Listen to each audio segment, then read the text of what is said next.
الحمد للہ وحدہ والصلاة والسلام علی من لا نبی بعدہ ونعوذ باللہ من شرور انفسنا ومن سیئات اعمالنا ونعوذ باللہ من شرور انفسنا ومن سیئات اعمالنا ونعوذ باللہ من شرور انفسنا ومن سیئات اعمالنا من يهده الله فلا مضل له ومن يضلل فلا هادي له ونشهد أن لا إله إلا الله وحده لا شريك له ونشهد أن سيدنا ومولانا محمدا عبده ورسوله وقال سبحانه وتعالى إن الله وملائكته يصلون على النبي يا أيها الذين آمنوا صلوا عليه وسلموا تسليما اللهم صل على محمد وعلى آل محمد كما صليت على إبراهيم وعلى آل إبراهيم إنك حميد مجيد اللهم بارك على محمد وعلى آل محمد كما باركت على إبراهيم وعلى آل إبراهيم إنك حميد مجيد صدق الله العظيم وصدق رسوله الكريم أما بعد حضرات، اللہ تبارک و تعالی نے قرآن کریم کے اندر ان ایاموں کے متعلق ذکر کیا ہے، جس میں قرآن کہتا ہے کہ اللہ تبارک و تعالی نے قسم کھا کر جو ان ایاموں کی جو قسم کھائی ہے، تو اس سے یہ جو اندازہ لگایا جا سکتا ہے کہ یہ ایام جو ابھی چل رہے ہیں، یہ ایام اللہ رب العالمین کے نزدیک کتنی اہمیت اور کتنے بڑی شان والے یہ ایام ہے،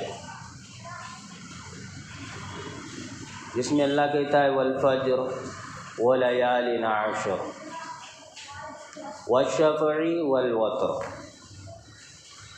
اللہ نے یہ 10 دنوں کی قسم کھائی ہے، ولیال عشر۔ تو یہ جو ایام چل رہے ہیں، جو ذی الحج کے جو ایام کا پہلا دن ہے، اور ان ایاموں کے اندر عبادات، اعمال صالحین، جو عمل انسان کرتا ہے، چاہے وہ چھوٹا عمل ہو چاہے وہ بڑا عمل ہو، فرائض ہو، واجبات ہو، نفلی ہو، صدقات ہو، خیرات ہو، زکوٰۃ والے اعمالوں میں سے عمل ہو، اس ایاموں کے اندر اس کا اجر بہت زیادہ بڑھ جاتا ہے۔ ان ایاموں کے اندر بندہ جب اعمال صالحین کرتا ہے، اس کو کرنے کا بھی حکم دیا گیا ہے، اور یہ ایاموں میں انسان جیسے نیکیاں کرتا ہے اس کا اجر بھی اللہ بڑھاتا ہے۔ اور یہ 10 دنوں کے اعمالوں میں جو سب سے بڑی عبادت ہے، جس کو اللہ نے پسند کیا ہے، وہ ہے قربانی والا عمل۔ یہ 10 دنوں کے اندر جو عبادت اللہ کو محبوب ہے، جو پسندیدہ ہے اللہ کے نزدیک، وہ قربانی والا عمل ہے۔ یہ 10 دنوں کی اہمیت اور قیمت کا اندازہ تو ہم قرآن میں جو اللہ نے قسم کھائی ہے، یہ 10 دنوں کی، اس سے ہی اندازہ لگا سکتے ہیں کہ یہ کتنے قیمتی دن ہیں۔ اس لیے اللہ کے رسول صلی اللہ علیہ وسلم نے فرمایا کہ اللہ رب العالمین کو ان 10 دنوں میں کیے ہوئے اعمال باقی دیگر دنوں میں کیے ہوئے اعمالوں میں سب سے زیادہ پسند ہے، اور سب سے بڑا ہے، اور سب عملوں سے افضل ہے جو ان 10 دنوں کے اندر جو عمل کیا جاتا ہے وہ عمل۔ تو صحابہ رضی اللہ تعالیٰ عنہم اجمعین نے پوچھا کہ یا رسول اللہ، کیا پھر اللہ کے راستے میں نکلا ہوا عمل بھی ان عملوں کے مقابلے میں کم ہے؟ کہ کوئی بندہ اللہ کے راستے میں نکلے تو اس کا وہ اللہ کے راستے میں نکلنا، اور اس کے مقابلے میں ایک بندہ ان ایاموں میں عمل صالحین کرتا ہے تو وہ اعمال کا مقام اللہ کے راستے میں نکلنے والے کی بھی فضیلت اس کے مقابلے میں کم ہے؟ تو اللہ کے رسول نے فرمایا کہ ہاں، جو اللہ کے راستے میں نکلتا ہے اس کی بھی فضیلت ان ایام کے اعمالوں کے مقابلے میں کم ہے کہا ہے۔ پھر آگے اللہ کے رسول نے فرمایا کہ جو اللہ کے راستے میں نکلا ہے، اگر وہ اللہ کے راستے میں نکلنے کے بعد اپنی جان، اپنی مال اور اپنے ساز و سامان میں سے کوئی بھی چیز واپس نہ لے کر آئے، تبھی ہی اس کا مقام ان ایاموں میں کیے ہوئے عبادتوں سے زیادہ ہو سکتا ہے۔ یعنی وہ اللہ کے راہ میں سب کچھ قربان کر دے، تب اس کی فضیلت ان ایام میں کیے ہوئے اعمالوں سے بڑی ہو سکتی ہے۔ تو یہ جو ایام ہے، یہ 10 دن، یہ بہت قیمتی دن ہے، بہت قیمتی دن ہے۔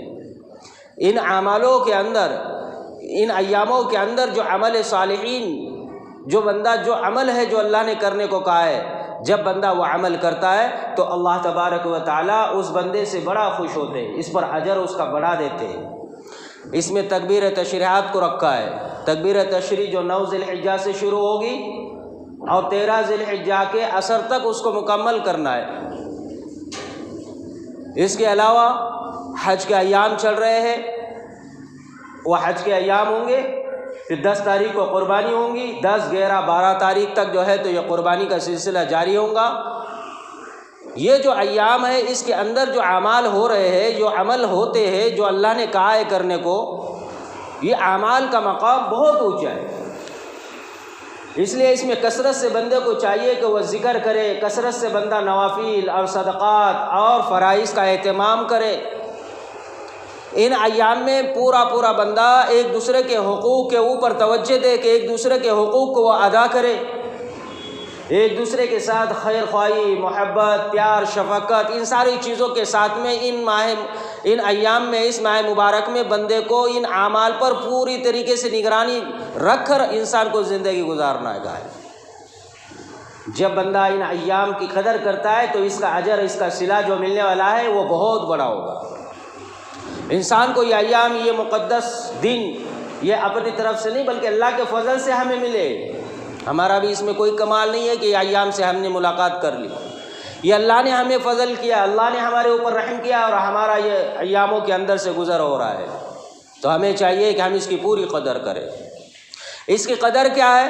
اس کی قدر یہی ہے کہ گناہوں سے بچے، توبہ کرے، جو گناہ ہو گئے ان سے توبہ کرے، نیکیوں کی طرف بڑھے اور برائیوں سے اپنے آپ کو ہر وقت روکے رہے۔ جب بندہ ان ایام کے اندر فرائض کو اہتمام کرتے ہوئے چلتا ہے اور جو اللہ نے جس کو محبوب کیا ہے، جو پسند کیا ہے، وہ عمل قربانی والا، اس کو جب بندہ کرتا ہے تو پھر اللہ تبارک و تعالیٰ اس عمل سے، اس بندے سے خوش ہو جاتے ہیں، کیونکہ یہ ایاموں کے اندر اللہ کہتا ہے ہم تمہارے تقوی کا امتحان لیں گے۔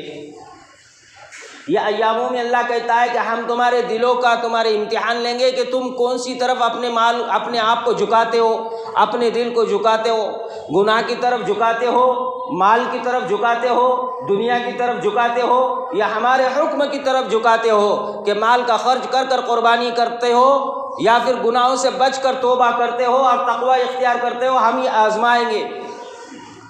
اس لیے قربانی والے اعمال کے اندر یہ بندے کو جو کرنے کا حکم دیا ہے، یہ اللہ رب العالمین نے ان بندوں پر جس پر یہ واجب قرار دیا گیا ہے، جو صاحب نصاب ہے، اللہ نے اس کو یہ قربانی کرنے کا حکم دیا ہے کہ صاحب نصاب پر قربانی واجب ہے۔ ایک تو ہوتا ہے فرض، دوسرا ہوتا ہے واجب، تیسری ہوتی ہے سنت موقدہ، چوتھا ہوتا ہے نفل، پانچویں ہوتا ہے مباح چیزیں، مستحبات، مباح چیزیں۔ ایک تو چیز ہے فرض، فرض کا چھوڑنے والا وہ تو مسلمان ہی نہیں ہے، مسلمان ہی نہیں ہے۔ جو فرضوں کا انکار کر دے وہ مسلمان نہیں ہے، فرض کا انکار کرنے والا کافر ہے۔ واجب کا چھوڑنے والا ترک فاسد ہے، فاسق ہے جو واجب کو چھوڑے، جو فرض کے نیچے جس کا مقام ہے وہ واجب ہے، جو اس کو چھوڑے وہ تو فاسق ہے۔ تو یہ جو ہے عمل واجب، یہ فرض کے نیچے، اور فرض کے نیچے والے عمل کو اللہ یہ کہہ رہا ہے کہ تم اس کو کرو خوش دلی سے، جس پر یہ واجب کر دی گئی ہے۔ دیکھو قربانی سنت نہیں ہے، قربانی سنت نہیں ہے، قربانی واجب ہے، قربانی واجب ہے۔ یہ قربانی اللہ رب العالمین نے یہ امت پر احسان کیا کہ انہیں یہ عطا فرمائی۔ یہ سنت ہے ابراہیم علیہ السلام کی، لیکن ان کا بتایا ہوا طریقہ ہے، لیکن یہ اللہ کی طرف سے صاحب نصاب پر واجب ہے۔ واجب کا چھوڑنا گناہ کبیرہ ہے، گناہ ہے، واجب کا چھوڑنا گناہ ہے، گناہ عظیم ہے واجب کا چھوڑنے والا۔ صاحب نصاب پر کہا ہے کہ یہ واجب عمل اس کو ادا کرنا ہی کرنا ہے۔ حضرت زید بن ارقم رضی اللہ تعالیٰ عنہ روایت کرتے ہیں،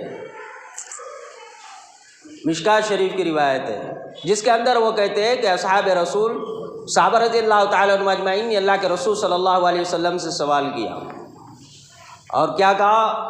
فرمایا یا رسول اللہ صلی اللہ علیہ وسلم ما هذه الاضاحی، یا رسول اللہ یہ قربانی کی کیا حقیقت ہے، یہ قربانی جو ہوتی ہے اس کی کیا حقیقت ہے؟ تو اللہ کے رسول صلی اللہ علیہ وسلم نے فرمایا کہ سنت ابیکم ابراہیم علیہ السلام، سنت ابیکم ابراہیم علیہ السلام، کہ یہ تمہارے جد امجد دادا حضرت ابراہیم علیہ السلام کی سنت ہے،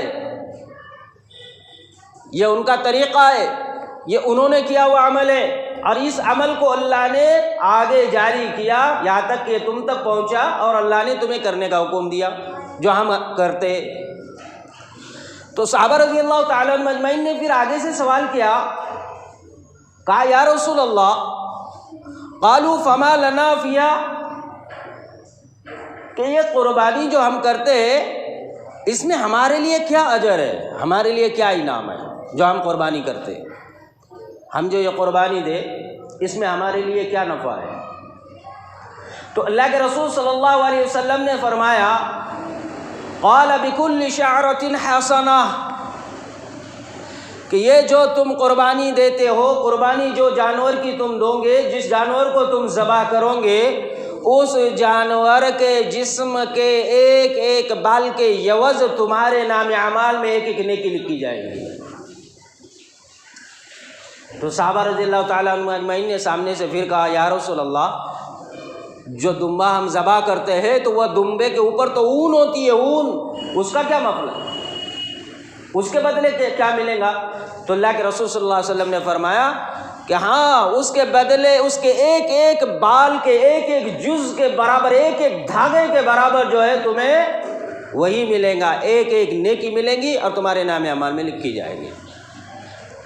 تو یہ صحابہ رضی اللہ تعالیٰ عنہ اجمعین نے اللہ کے رسول سے پوچھا قربانی کی حقیقت کے متعلق، اور اللہ کے رسول صلی اللہ علیہ وسلم نے فرمایا کہ یہ سنت ہے ابراہیم علیہ السلام کی، اور یہ عمل پر ہمارے لیے ایک ایک نیکی ہے، ایک ایک بال پر اس کے ایک ایک اجر ہے، ایک ایک انعام ہے، ایک بال پر ایک نیکی۔ اب قرآن اس کے مقابلے میں کیا کہتا ہے؟ قرآن بھی یہ کہتا ہے کہ جب کوئی بندہ ایک نیکی کرتا ہے، ایک نیکی، ایک عمل بندے سے اگر ہو جائے تو اس ایک نیکی اور ایک عمل کے معاملے میں قرآن کہتا ہے کہ اللہ کا اصول یہ ہے من جاء بالحسنۃ فلہ عشر امثالہا، ایک نیکی کے عوض میں ہم تمہارے نام اعمال میں اس کا بدل جو بڑھا کر دیں گے وہ 10 کے برابر ہوگا۔ ایک نیکی پر 10 کا اجر، یہ اللہ کہتا ہے، یہ قرآن کہہ رہا ہے۔ اور ایک طرف اللہ کے نبی بھی یہ فرماتے ہیں کہ ایک بال پر ایک نیکی ہے، ایک جانور کے سر پر، جسم پر جتنے بال ہے وہ بال کے ایک نیکی، اور وہ ایک نیکی پر 10 نیکی، تو کتنے نیکیاں ہو گئے ہمارے نام اعمال میں، ہم شمار نہیں کر سکتے۔ یہ موقع ہے، یہ ہمارے لیے موقع ہے، جو زندہ ہے، جو حیات ہے، جو ایمان والے ان کو یہ موقع ہے، ان کو اللہ نے یہ موقع دیا ہے، یہ ایام ملے ہیں، ہم اس کی قدر کریں کہ ہم اس کو ادا کریں۔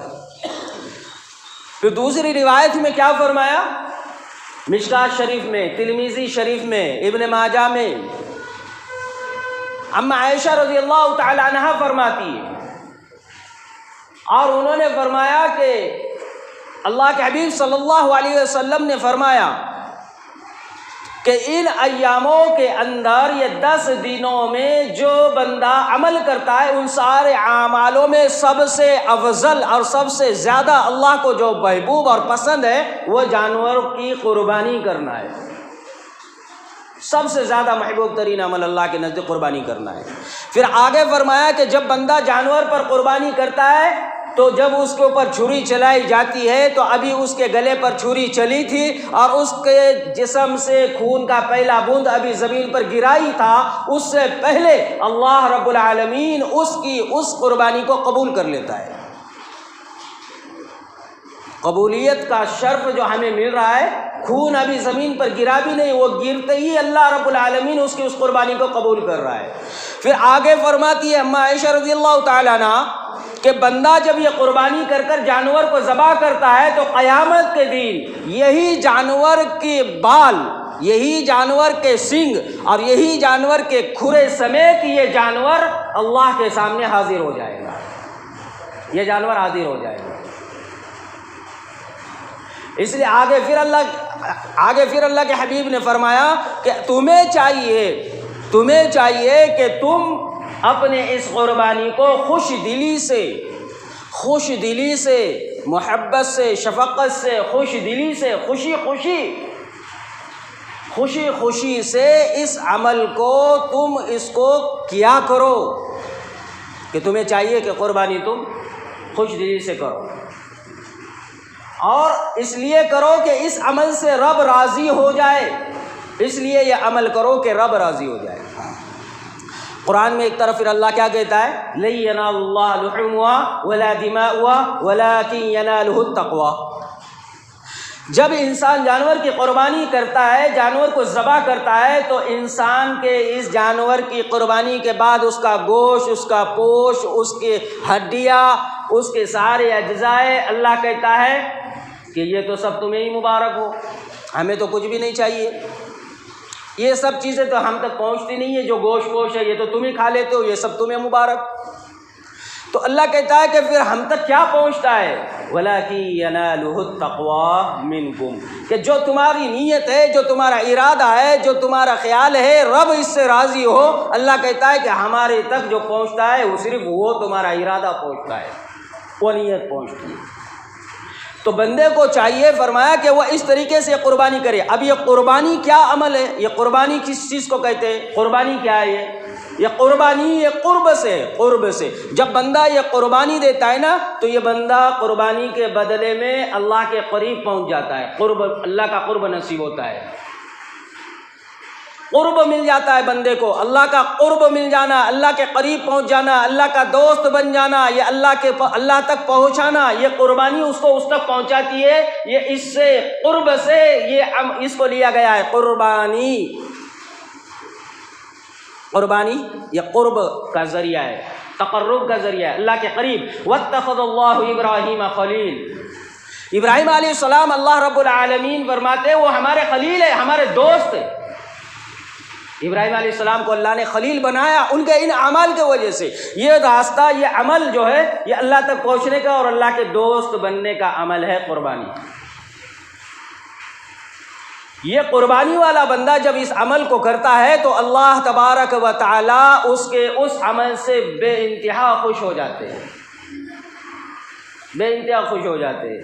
اس لیے اللہ کے حبیب صلی اللہ علیہ وسلم نے فرمایا کہ قربانی تمہیں کرنا چاہیے خوش دلی سے۔ اب قربانی کون کرے گا؟ قربانی کرنا کس کو چاہیے؟ قربانی کس پر واجب ہے؟ تو یہ قربانی ہر صاحب نصاب پر قربانی واجب ہے۔ صاحب نصاب کون ہے؟ صاحب نصاب وہ بندہ ہے جس کے پاس 52.5 تولہ سونا ہو، چاندی ہو، اور 7.5 تولہ اگر سونا ہو تو فرمایا کہ وہ بندے پر قربانی واجب ہے۔ قربانی کرنے کے لیے پہلی شرط کیا ہے؟ پہلی شرط قربانی کرنے کے لیے ایک تو یہ ہے کہ انسان کا ایمان والا ہونا ضروری ہے، مسلمان ہونا چاہیے۔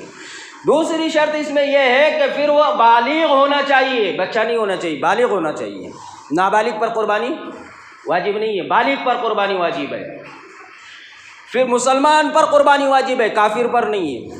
عقل مند ہونا چاہیے، عاقل، مجنون، پاگل پر قربانی واجب نہیں ہے، مجنون اس پر قربانی واجب نہیں ہے۔ مقیم ہونا چاہیے، سفر کرنے والے پر قربانی واجب نہیں ہے۔ 88 کلومیٹر کا اگر کوئی سفر کرتا ہے تو اتنے مقابلے میں کوئی سفر پہ نکلا ہے تو اس پر قربانی واجب نہیں ہے۔ صدقۃ الفطر اس پر واجب ہے۔ دیکھو صدقۃ الفطر کی مقدار جو بتلائی ہے، جو ہم رمضان میں ادا کرتے ہیں، خیر وہ مسئلہ الگ، لیکن یہ جو ہے صدقۃ الفطر سفر میں بھی کرنا، اس کو ادا کرنا ہے، لیکن قربانی سفر والے کے لیے نہیں ہے۔ پھر اسی طریقے سے غلام پر قربانی واجب نہیں ہے، آزاد اس کے لیے شرط ہے کہ وہ آزاد ہو۔ پھر اسی طریقے سے وہ مالدار ہونا چاہیے، مالدار پر قربانی واجب ہے، مسکین پر قربانی نہیں ہے۔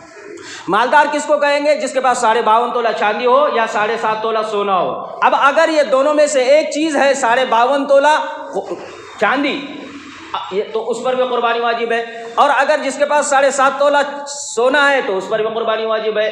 اب یہ دونوں ہے لیکن کم ہے، تو فرمایا کہ یہ دونوں کی مقدار 52.5 تولہ چاندی کے ساتھ تولی جائیں گی۔ اگر اس کے ساتھ اتنی مقدار ہے تو اس پر قربانی واجب ہے۔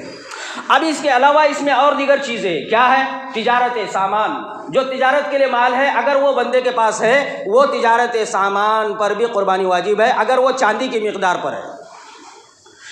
اور اس کے علاوہ اور چیز ہے، اور چیز کیا ہے؟ ضرورت زائد سامان۔ ضرورت زائد سامان ہمارے گھر میں فرنیچر لگا ہوا ہے بے فضول، وہ الگ جو استعمال میں نہیں آتا، پڑی برتن ہے، سامان ایسا ہے برتنوں کا جو استعمال نہیں ہوتے، کپڑے اتنے ہیں جو استعمال نہیں ہوتے، وہ کپڑے، اور چیزیں اتنی مہنگی ہے جو استعمال نہیں ہوتی ہے، اگر ان سب کو اگر بیچ کر فروخت کیا جائے، 52.5 تولہ چاندی کی مقدار اگر بنتی ہے، جو آج کے اعتبار سے 35-40 کے آس پاس میں بنتا ہے، 35-40 ہزار کے آس پاس، اس کا حساب کر کے خود مارکیٹ سے جانچ لیں،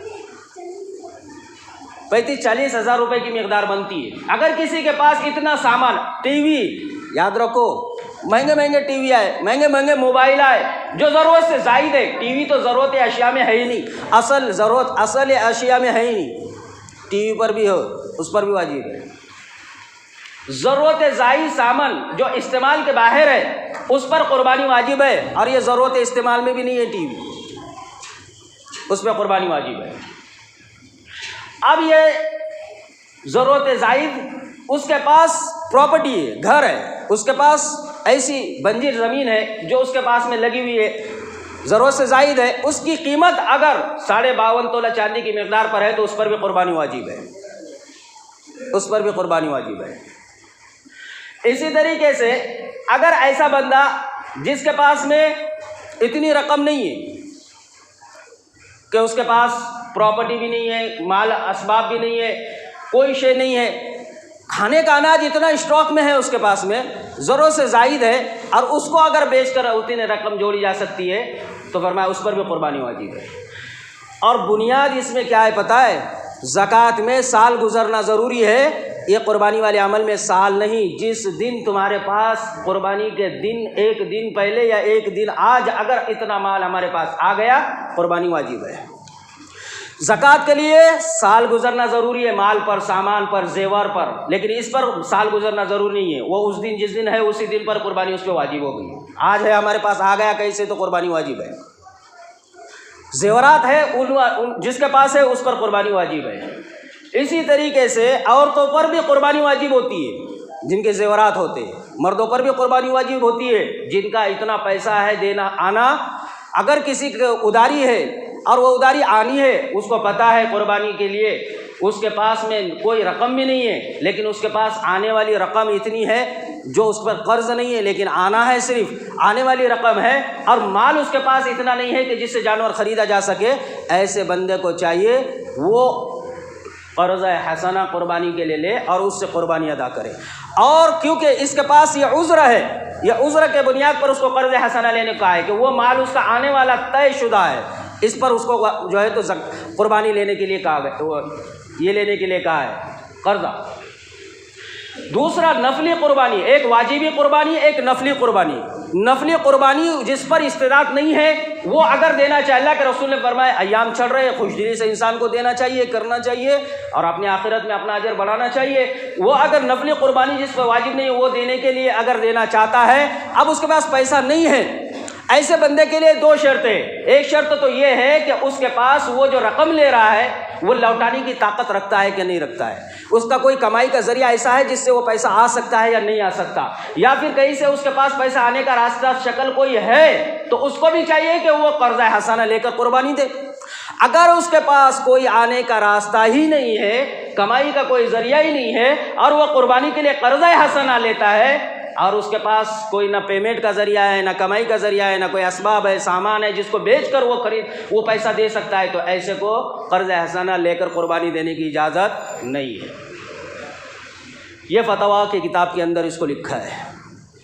اس کے علاوہ ہماری جوائنٹ فیملی ہوتی ہے، جوائنٹ فیملی میں قربانی کون دے؟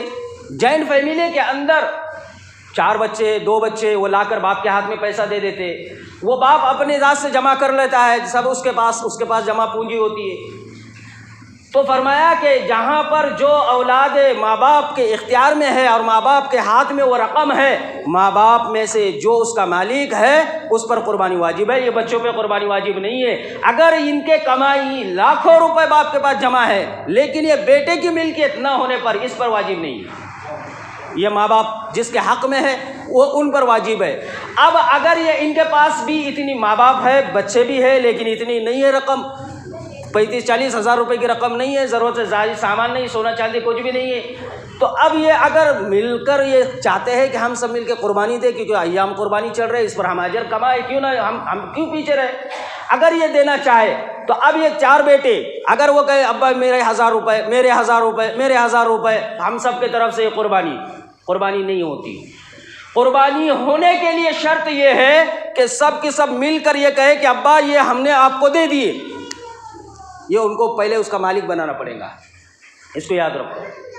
یہ آپ کو اختیار ہے، آپ اس کو کوئی بھی کام میں خرچ کریے، کوئی بھی کام یہ آپ کو، یہ سب نے مل کر ان کو ان کا مالک بنایا۔ اب وہ قربانی کے لیے وہ جانور میں اپنا حصہ لے یا پھر اپنے لیے جانور لائے، اب یہ اپنے ایک کے نام سے قربانی دیں گے، سب کے نام سے قربانی نہیں ہوگی۔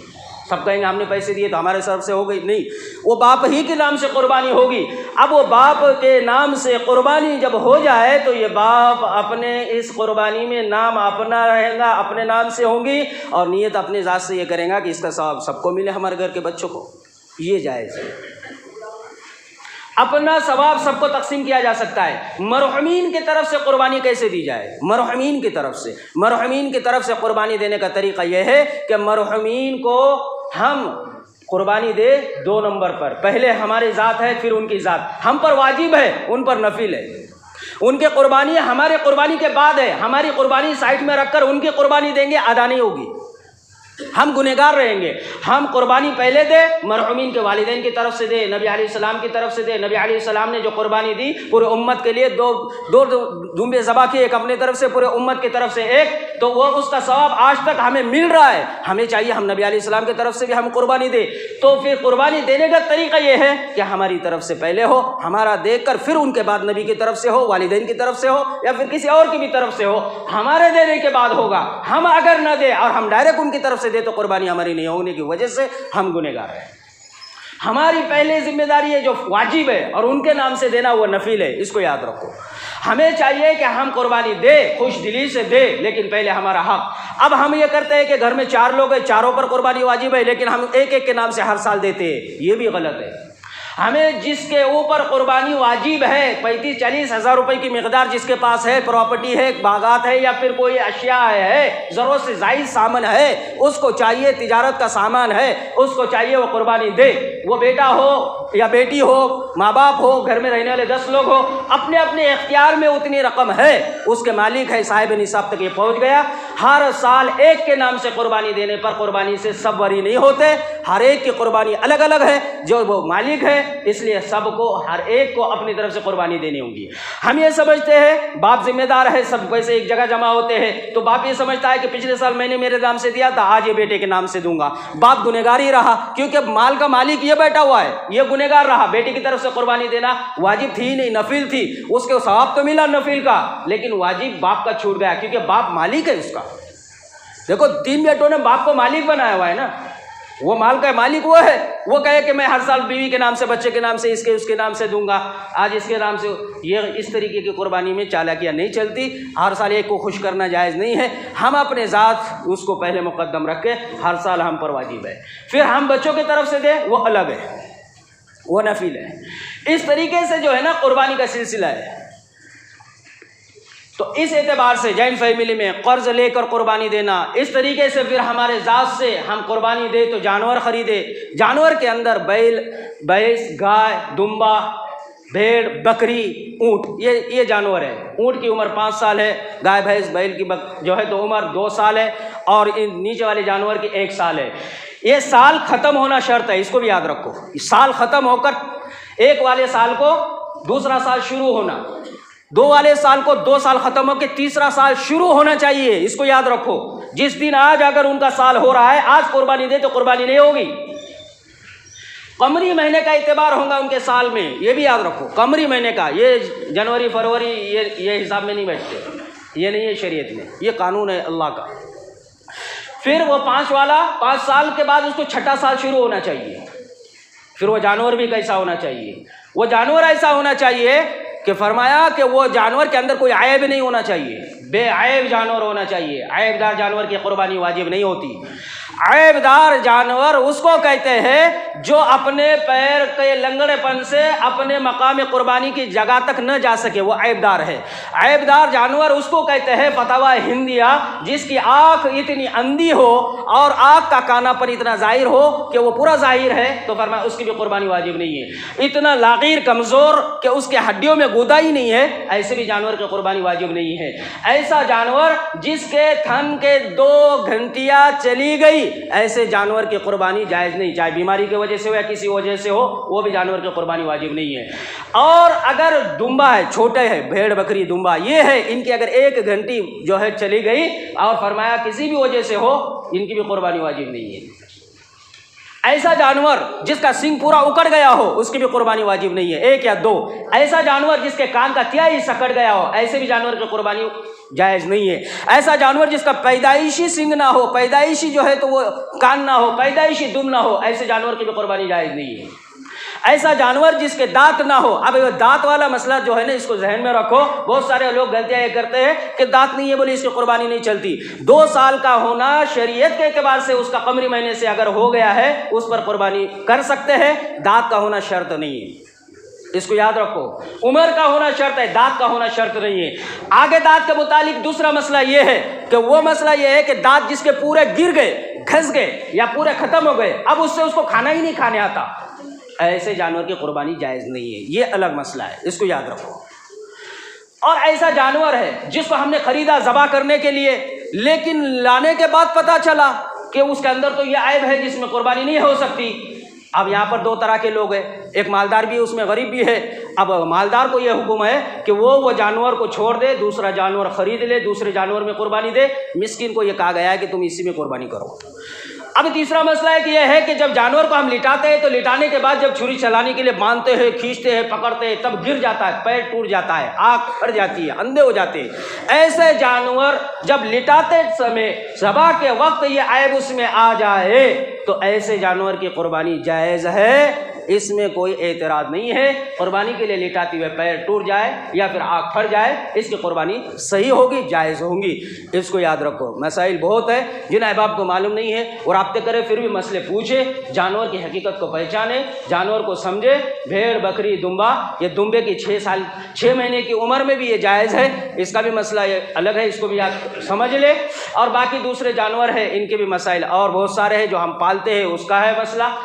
جو ضرورت سے زائد اس کے جو ہے تو سینگ ہو، ذروں سے زائد کان ہو، ذروں سے زائد اس کے جو ہے تو پیر ہو، ذروں سے زائد اس کے تھن ہو، 4 کی جگہ 8، ایسے جانور کی بھی قربانی جائز نہیں۔ مخنث خنسا جانور، خنسا جس میں نر اور مادہ دونوں صفتیں ہو، ایسے جانور کی بھی قربانی جائز نہیں ہے۔ یہ مسائل ہے، اس کو یاد رکھو، جانور کو اچھی طریقے سے پالو، پرورش کرو، اور جو واجب ہے جس پر اس کو واجب ادا کرے۔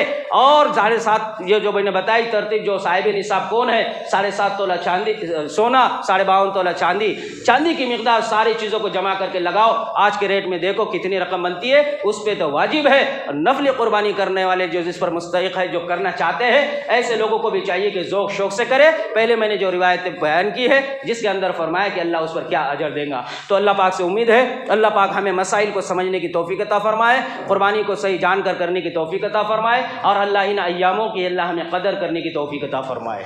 وآخر دعوانا الحمدللہ رب العالمین۔ استغفر اللہ، سنتیں پڑھ لو۔